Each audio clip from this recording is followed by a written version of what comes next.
Nous allons terminer par le montage IT. I pour impédant, certains nomment aussi isolé, et T pour terre. Le neutre va être impédant ou isolé, les masses reliées à la terre. Donc là, j'utiliserai mes deux récepteurs. Je créerai des fuites sur deux phases différentes. C'est pour cela que je vais croiser L1, L1, L2, L2. Donc masse à la terre, terre, masse, terre, masse.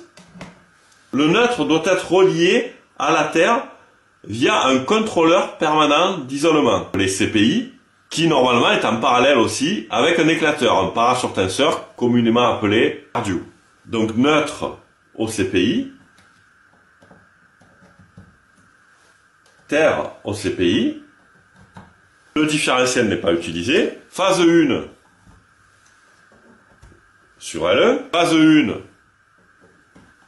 sur L1, phase suivante sur L2, phase suivante sur L2.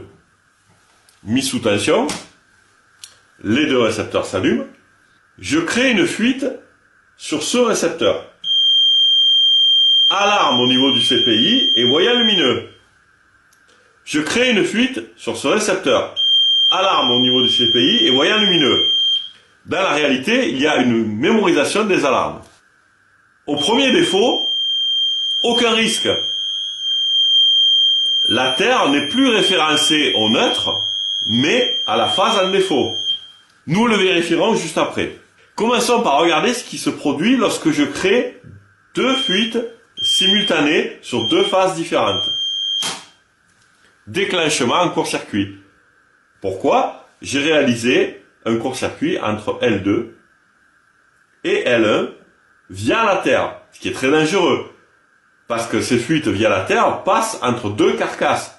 Et on peut imaginer qu'un opérateur ait la main sur deux carcasses différentes. Et donc se retrouve avec un potentiel dû à l'impédance des câbles. C'est pour cela qu'en cas de deuxième défaut, premier défaut, deuxième défaut, il faut déclencher instantanément. Et qu'il faut normalement réparer dès la présence du premier défaut. D'où la mémorisation. Nous allons vérifier à quel potentiel se trouve soumis la Terre lorsque nous avons un défaut. Je me mets ici en voltmètre alternatif. Voilà. Je raccorde mon commun à la carcasse, et donc à la Terre.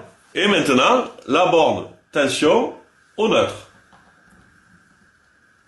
Comme bien souvent dans les régimes IT, j'ai une petite tension résiduelle entre neutre et masse. J'allume. En cas de fuite, on retrouve la tension phase neutre. On va le vérifier. Phase neutre. On retrouve bien nos 28 volts.